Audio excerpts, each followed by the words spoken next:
The National Council of Provinces will have its sitting today after provincial legislatures elected their premier candidates to elect new chairpersons. Sylvia Lucas has served as the Deputy Chairperson of the National Council of Provinces since May 2019 and has had insight on challenges faced by various provinces. Prior to her role as NCOP Deputy Chair, she served as Premier of the Northern Cape Province. She now joins us just hours before the much-anticipated NCOP sitting. Good morning, Honourable Lucas. Thank you so much for your time. Good morning, Masi Chava, and thanks for having me. Good morning to you also. Firstly, in your term as the Deputy Chairperson of the NCOP, what legacy would you say you are leaving behind as you depart the NCOP? When departing the NCOP, the first and foremost that I want to say, the team of the 6th Parliament worked together very efficiently and effectively. That is one thing that I want to say. What we also did do in the 6th parliamentary term is to make sure that in the NCOP we built a solid team, because team spirit was one of the things that really made us to be able to perform optimally, and we performed optimally. In the NCOP, I can say we nearly achieved 99% of our targets, and we were able to respond to each and every call that was made on us as the NCOP in that term. But also, for the first time in the history of Parliament, we perfected the issue around sectoral parliaments and sectoral engagement. In the 6th term, we were also able to review the Women's Charter after 25 years of its existence, to make sure that we begin to look into the issues around the call or the demands of women at that specific time during the CODESA negotiations. And we have actually been able to draft a new Women's Charter for accelerated development that can make sure that the plight of women in South Africa, particularly through the intervention of Parliament, is being responded to. So that is one of the big achievements, but particularly also the fact that we could be able to engage each and every sector in society, but also the Chapter 9 and 10 institutions. We built a new relationship in making sure that we actually, as Parliament in the House of the NCOP, because we are actually very aptly placed to be the kind of chain between, or to make sure that there is a collaboration of all the different spheres of government, but also all the different bodies and institutions that was placed there to make sure that we take the legislative as well as the executive forward. There is one instrument that I would love them to continue using, and that was our 3-sphere planning sessions. We, as the NCOP, during the 6th term, we brought together all 3 spheres of government with all the different institutions, like, for instance, the Planning Commission, the Public Service Commission, and also the Auditor General, as well as Stats SA. We brought all of them together. And we also had a conference on state capability to see, do we really have the capacity and the capability to execute the task? And what we did is to involve the academicy. And that is also what we did. So what we really did during the 6th term is to optimally actually use the place where the NCOP is placed to be able to bring together different stakeholders and different role players, different sectors, to make sure that we begin to put South Africa more or less on a path of collective thinking and collective planning. All right. Working to achieve more. And then moving forward, Honourable, in what additional ways do you think the NCOP we should expect that they should represent the interests of provinces and municipalities in the national legislative process, just to ensure that the voices of all provinces are heard? And that is exactly a challenge that we, and it is not during the sixth parliament only that we have experienced. Remember, I used to be a premier, and premiers used to be actually leaders of the delegations in the NCOP. And one thing about this issue is the issue of turnaround time of legislature, which doesn't give particularly provinces enough time to consult and to make sure that they engage communities. Like public participation is a very important part of the work of the provinces and the National Council of Provinces, whereas we have to make sure that we involve and engage communities in the legislative process. But because of the turnaround times, it became a problem. In the last sittings, there were so many bills and legislation that had to be processed.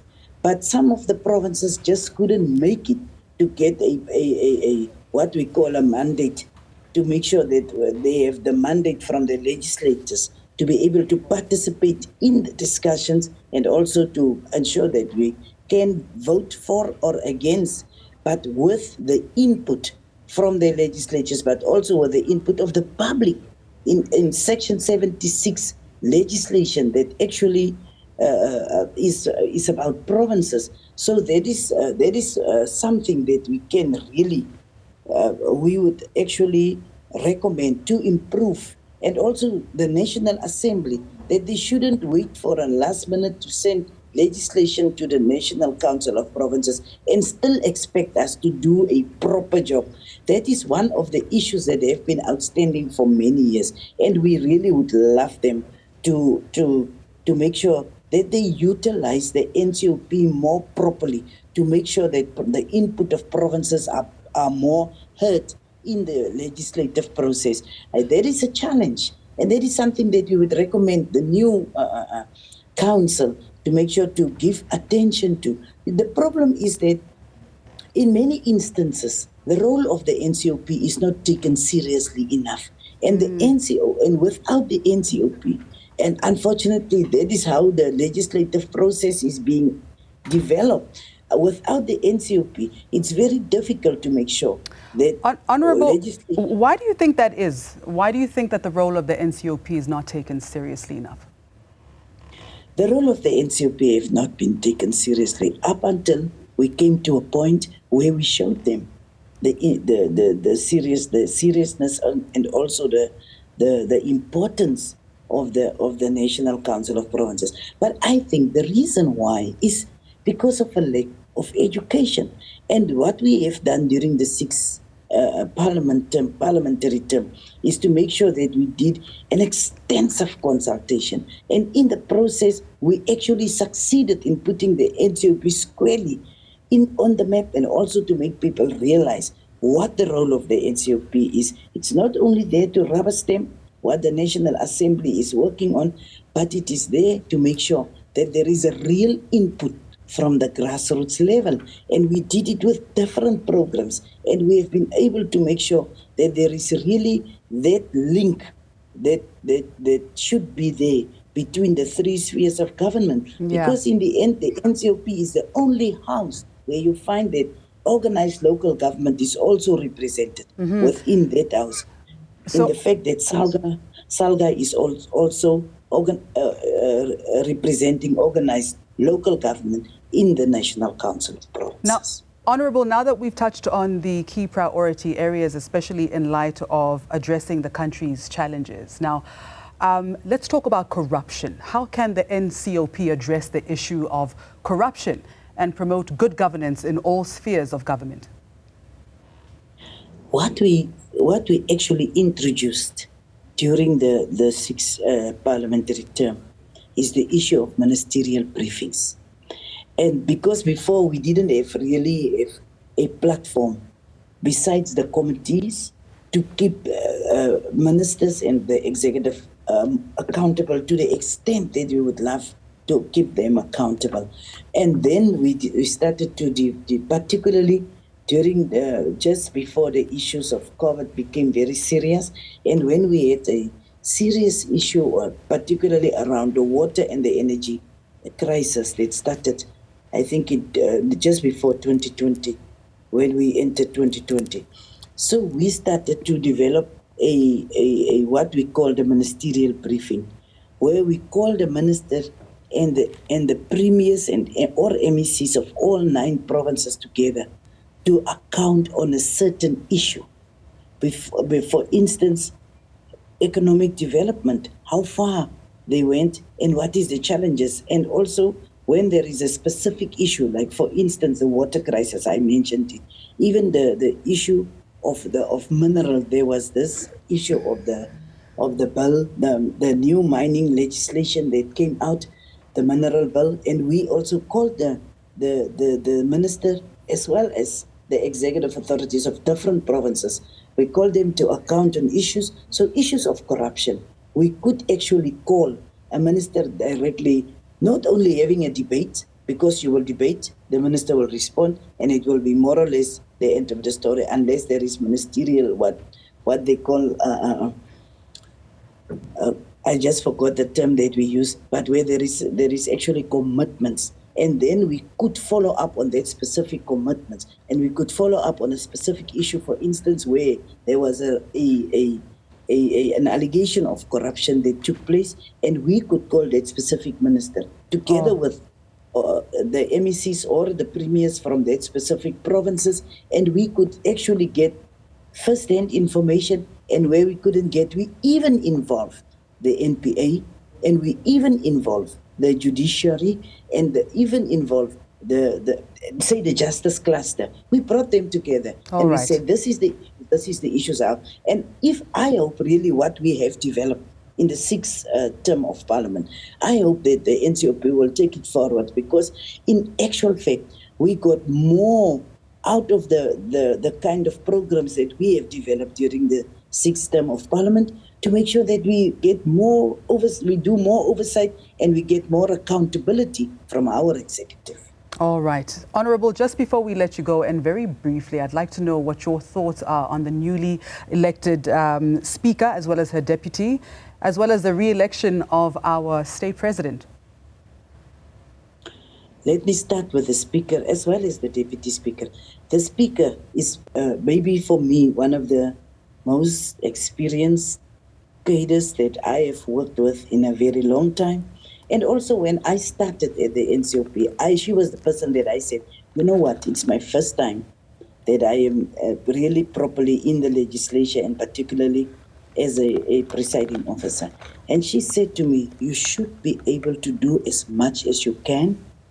And in presiding, make sure that you really try to be as neutral as possible, so that you can really have the confidence of all the people in the House, and also that you can be able to assert yourself over the proceedings within the House as a person that is being seen as a person that can be neutral and apolitical, and that is what is important for a presiding officer.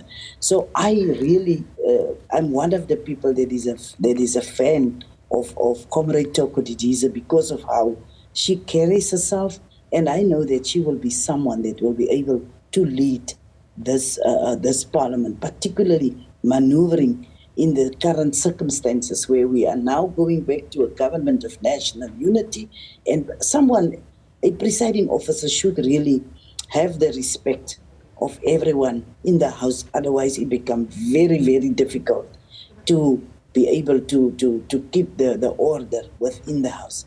With regards to Dr. Lotriet, for the past 5 years, the two of us have been representing Parliament at the Interparliamentary Union. That is a parliament, that is a union of almost all the parliaments in the world.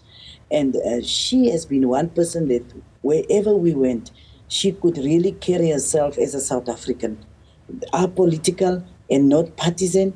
And that is why I think they will complement one another very well. I was saying to people, I can vouch for Dr. Lotriet, because of I led several delegations where she was being delegated by her party. And she actually knew that when we go out as a parliament, we go out as a Parliament of South Africa. And you will find that she will take mandate in terms of things that she agrees with. If she doesn't agree, she will not go out and speak about it outside.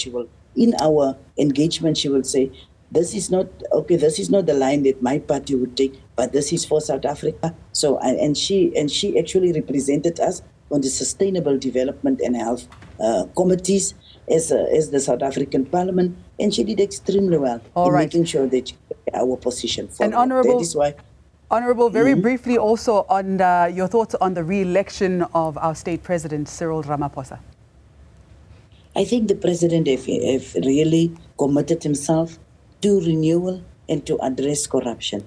And one term, I found that one term is very, very short for one to make sure that you really execute to the best of your ability. But the first term gives you that opportunity to put your plans in place. And if you get a second term, it gives you that opportunity to execute actually the plans that you have put in place. And I am sure that it was just really necessary that the president should be able to get his second term, and in the South African Constitution his last term. And I want to congratulate him, because president throughout, I am under the impression that there should be considerable pressure because of the new developments. But president was able to steer the ship, and he stayed extremely focused and calm. And that really is necessary in the current circumstances where we found ourselves. And I really want to congratulate all these office bearers with their election, and we really pray that this seventh term should not only be exciting, but it should also bring us to a point where real service delivery through our intervention from the executive as well as the legislative arm is really, people are really experiencing real service delivery, and we are able to have a shorter turnaround time to respond to the issues of communities. All right, we're going to leave it right there. Thank you so much for your time, Honourable Lucas. Thank you very much, Masichaba. All the best to you. Thank you very much. That was the current NCOP Deputy Chair, of course, outgoing NCOP Deputy Chair as well, just weighing in and giving us her reflections and some advice for the next group.